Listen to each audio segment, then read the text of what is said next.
जय श्री राधे कृष्णा। आप सभी का दिन शुभ हो। उम्मीद है आपने पद्मिनी एकादशी का व्रत रखा होगा। तो आज आप जानेंगे पद्मिनी एकादशी का व्रत कब खोलना है, द्वादशी तिथि कब से कब तक रहेगी, व्रत खोलने का शुभ मुहूर्त क्या रहेगा, व्रत खोलते समय क्या खाना चाहिए क्या नहीं खाना चाहिए। संपूर्ण पारण विधि के साथ ही आप सुनेंगे द्वादशी तिथि के दिन सुनी जाने वाली तुलसी माता की कथा भी। साल 2023 में 29 जुलाई शनिवार के दिन पद्मिनी एकादशी का उपवास है और ये अधिक मास के शुक्ल पक्ष की एकादशी होती है। इस बार अधिक मास होने के कारण एकादशी व्रतों की संख्या 26 होगी। एकादशी के दिन भगवान विष्णु का विधि विधान से पूजन कर अगले दिन शुभ मुहूर्त में व्रत का पारणा किया जाता है। एकादशी तिथि प्रारंभ 28 जुलाई शुक्रवार दोपहर 2:52 से और समाप्त 29 जुलाई शनिवार दोपहर 1:05 पर। द्वादशी तिथि प्रारंभ 29 जुलाई शनिवार दोपहर 1:06 से और समाप्त 30 जुलाई रविवार की सुबह 10:34 पर। व्रत पारणा वाले दिन यानी 30 जुलाई रविवार के दिन सूर्योदय सुबह 6 बजे, सूर्यास्त शाम 7:06 पर, ब्रह्म मुहूर्त सुबह 4:24 से 5:12 तक और हरिवासर का समय 29 जुलाई की शाम 7 बजे तक ही समाप्त हो जाएगा। यानी कि जिस दिन एकादशी का व्रत रखेंगे उसी दिन शाम को समाप्त हो जाएगा। राहु काल का समय शाम 4:30 बजे से लेकर 6 बजे तक रहेगा। अब जानिए पारण मुहूर्त के बारे में। तो 30 जुलाई रविवार को आप पद्मिनी एकादशी का उपवास खोल सकेंगे सुबह 6:01 से लेकर 9:45 के अंदर अंदर। आपको इसी शुभ मुहूर्त में अपना उपवास खोलना है। पूजा आप ब्रह्म मुहूर्त में कर सकते हैं, लेकिन आपको अपना उपवास इसी शुभ मुहूर्त में खोलना चाहिए। अब कुछ लोग एकादशी व्रत के साथ ही प्रदोष व्रत भी रखते हैं, क्योंकि इस बार रविवार के दिन ही प्रदोष व्रत है और इसी दिन सुबह के समय एकादशी का व्रत खोला जाएगा। ऐसे में यदि आपने एकादशी और प्रदोष व्रत दोनों ही रखने हैं तो एकादशी व्रत का पारणा करते समय आप रविवार की सुबह केवल तुलसी पत्र और जल से या केवल फलों से अपना उपवास खोलें। उपवास खोलने के बाद ही आपको रवि प्रदोष व्रत रखने का संकल्प लेना चाहिए और फिर पूजा विधि विधान से करके शिवलिंग का पूजन करें और फिर अपना व्रत प्रारंभ करें। शाम के समय आप जिस भी प्रकार का मीठा या सेंधा नमक का भोजन प्रदोष व्रत में करते हो उसका सेवन आप कर सकते हैं। अब जानिए संपूर्ण पारणा विधि के बारे में। एकादशी व्रत खोलने को व्रत का पारणा करना कहते हैं। एकादशी व्रत के अगले दिन यानी द्वादशी तिथि को सूर्योदय के बाद ही व्रत का पारणा किया जाता है। एकादशी व्रत का पारण द्वादशी तिथि समाप्त होने से पहले पहले करना अति आवश्यक होता है। अगर द्वादशी तिथि सूर्योदय से पहले ही समाप्त हो गई हो तब भी एकादशी व्रत का पारण सूर्योदय के बाद ही करना चाहिए, चाहे उस समय त्रयोदशी तिथि का प्रथम पहर ही क्यों ना हो। ऐसे में कोई दोष नहीं लगता है।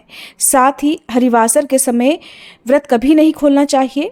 हरिवासर द्वादशी तिथि का पहला 1/4 पहर होता है, जिसमें भगवान विष्णु की पूजा का और उपवास रखने का विधान है। लेकिन अगर जानकारी के अभाव में इस समय में व्रत खोला जाए तो व्रत अधूरा ही रहता है और व्रत का पूर्ण फल भी प्राप्त नहीं होता है। नियमों के अनुसार एकादशी व्रत खोलने का सबसे उत्तम पहर होता है सुबह सूर्योदय के बाद का। अगर किसी कारण से आप सुबह के समय व्रत ना खोल पाए हो और द्वादशी तिथि सारा दिन तक हो तो मध्याह्न के समय व्रत तोड़ने से बचना चाहिए। फिर ऐसे में आप 1 बजे से लेकर शाम 4 बजे के बीच में अपना उपवास खोल सकते हैं। लेकिन फिर भी आपको कोशिश यही करनी चाहिए कि सुबह के समय ही आप व्रत का पारणा कर लें। अगर किसी कारण से आप सुबह व्रत नहीं खोल पाते हैं और फिर आप दोपहर के बाद या जो समय आपको बताया गया है उस समय में अपना व्रत खोलना चाहते हो तो आपको ध्यान यही रखना है कि व्रत खोलने से पहले किसी भी प्रकार का अन्न या फल ग्रहण नहीं किया जाता है। व्रत खोलने पर ही आपको जो भी शुद्ध सात्विक भोजन है उसे ग्रहण करके या तुलसी पत्र और जल ग्रहण करके जब व्रत का पारणा करना होता है तब उसके बाद से आप कुछ भी ग्रहण कर सकते हैं। द्वादशी तिथि को किया गया भोजन भी शुद्ध सात्विक होना चाहिए और इस दिन आप 2 बार भोजन कर सकते हैं, सुबह और शाम को। बहुत ज़्यादा बार भोजन करने से या लहसुन प्याज से बना हुआ भोजन करने से या फिर मांसाहार का सेवन करने से इस दिन बिल्कुल दूर रहना चाहिए। द्वादशी तिथि को सुबह जल्दी उठकर स्नान आदि से निवृत्त होकर हाथ में जल और पुष्प लेकर दान देने का संकल्प लेना चाहिए और अपने द्वारा किए गए व्रत का सारा पुण्य भगवान श्री हरि को अर्पित करना चाहिए। धूप, दीप, फल, फूल, नैवेद्य, तुलसी पत्र और जल से भगवान विष्णु का पूजन कर भगवान विष्णु को भोग लगाकर जो भी आपकी सामर्थ्य हो दान दक्षिणा देने की, वस्त्र, अन्न, धन, जो कुछ भी आप देना चाहते हो उसे भी मंदिर में रखें। दान में दी जाने वाली सामग्री की भी पूजा करनी चाहिए और यदि आप इस दान में देना चाहते हैं तो काले और सफ़ेद तिल, हल्दी, पीले फल, पीले वस्त्र का दान करना ज़्यादा शुभ होता है। प्रार्थना करें कि हे श्री हरि, आज के दिन आप जो भी दान की सामग्री देना चाहते हैं उसका सारा पुण्य आप और आपके परिवारजनों सहित आपके पितरों को भी प्राप्त हो सके। और फिर भगवान विष्णु का ध्यान करते हुए आपको पूजन करना चाहिए। हो सके तो इस दिन भी आपको व्रत की कथा पढ़नी और सुननी चाहिए। द्वादशी तिथि के दिन तुलसी माता की पूजा करके तुलसी जी में जल अर्पित किया जाता है, तुलसी जी को भोग लगाया जाता है और तुलसी जी की व्रत कथा पढ़ने और सुनने के साथ ही आरती भी गाई जाती है। किसी कारण से द्वादशी तिथि को जैसे रविवार पड़े तो तुलसी जी में जल अर्पित नहीं किया जाता है, तब उस दिन आप जल अर्पित ना करके केवल तुलसी जी की पूजा कर सकते हैं, धूप दीप जला सकते हैं। व्रत खोलने से पहले अपनी सामर्थ्य के अनुसार आप ब्राह्मण को भोजन पर आमंत्रित कर सकते हैं या उनका भोजन मंदिर में भिजवा सकते हैं। किसी निर्धन व्यक्ति को उनकी जरूरत का सामान दान में दे सकते हैं। कई बार ऐसा होता है कि हम दान की सामग्री तो निकाल कर रख लेते हैं, लेकिन समय का अभाव होने के कारण या कोई भी कारण हो हम समय पर दान देने में असमर्थ हो जाते हैं। तो फिर ऐसे में क्या करना चाहिए? तो इसके लिए बहुत सरल उपाय है कि आप आसपास गौ माता को गौग्रास दे लें, चिड़ियों के लिए छत पर दाना पानी रख लें या फिर काली चींटियों को आटा और शक्कर मिलाकर डाल लें। आसपास कोई छोटी कन्या हो तो आप उन्हें भी जो भी भोजन का भोग या जो भी फल का भोग आपने भगवान को अर्पित किया है उसे प्रसाद रूप में दे दें और उसके बाद भी आप अपना उपवास खोल सकते हैं। इसके बाद जब भी आपके पास समय हो या संभव हो उस समय दान की सामग्री का दान दे देना चाहिए। व्रत का पारणा करने के लिए सबसे उत्तम सामग्री है तुलसी पत्र और जल। इसके अलावा आप पंचामृत का भोग भगवान को अर्पित करके भी उसी से अपना उपवास खोल सकते हैं। आज के दिन बहुत सी जगह पर खिचड़ी का भोग भगवान को अर्पित किया जाता है या मीठे चावलों का भोग भगवान को अर्पित किया जाता है जिसमें तुलसी पत्र रखे जाते हैं और उसी को प्रसाद रूप में ग्रहण किया जाता है। अगर आपने भी पहले व्रत से इस नियम का पालन किया है तो आप भी ऐसा कर सकते हैं। आपको द्वादशी तिथि को जो भी नियमों का पालन करना होता है उन्हें बार बार बदलना नहीं चाहिए। अगर आप पहले से व्रत रखते आ रहे हैं तो उन्हीं बातों का आपको ध्यान रखना है और अगर आपने पहली बार इस बार व्रत रखा है तो आपको कुछ नियम अनिवार्य रूप से बना लेने चाहिए और फिर उन्हीं का पालन हर एकादशी व्रत में करना चाहिए। अब सुनिए तुलसी माता की कथा, जिसे आप द्वादशी तिथि को पूजा करते समय जरूर सुने।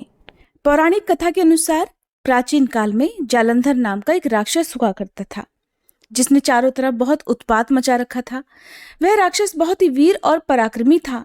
राक्षस की वीरता का रहस्य था उसकी पत्नी वृंदा का पतिव्रता धर्म, और वृंदा अपने इस पतिव्रत धर्म का पालन बहुत अच्छे तरीके से करती थी। पत्नी के व्रत के प्रभाव से ही वह राक्षस इतना वीर बन पाया था। उसके उत्पात और अत्याचार से परेशान होकर देवतागण भगवान विष्णु के पास गए और उनसे राक्षस से बचने की गुहार लगाई। सभी देवताओं की प्रार्थना सुनकर भगवान श्री विष्णु ने वृंदा का पतिव्रत धर्म भंग करने का निश्चय किया। भगवान ने जालंधर का रूप धरा और वृंदा के महल में पहुंच गए। जैसे ही वृंदा की नजर अपने पति पर गई वह तुरंत पूजा से उठ गई और जालंधर का रूप धरे भगवान विष्णु के चरण छू लिए। जिस समय वृंदा पूजा के लिए बैठी हुई थी उस समय उसका पति राक्षस जालंधर युद्ध के मैदान में युद्ध कर रहा था। तभी युद्ध के मैदान में से उसके पति का कटा हुआ सिर उसके आंगन में आकर गिर पड़ा। वृंदा को यह देखकर बड़ा क्रोध आया। उसने सोचा कि अगर मेरे पति यहाँ हैं तो आखिर ये कौन खड़े हैं। उसी समय सामने भगवान विष्णु खड़े हुए नजर आए। तब क्रोधित होकर वृंदा ने भगवान विष्णु को श्राप दे दिया कि आप पत्थर के बन जाओ। वृंदा के शाप से श्री विष्णु तुरंत ही पत्थर के बन गए। ये देखकर लक्ष्मी जी ने वृंदा से भगवान विष्णु को श्राप से मुक्त करने की प्रार्थना की।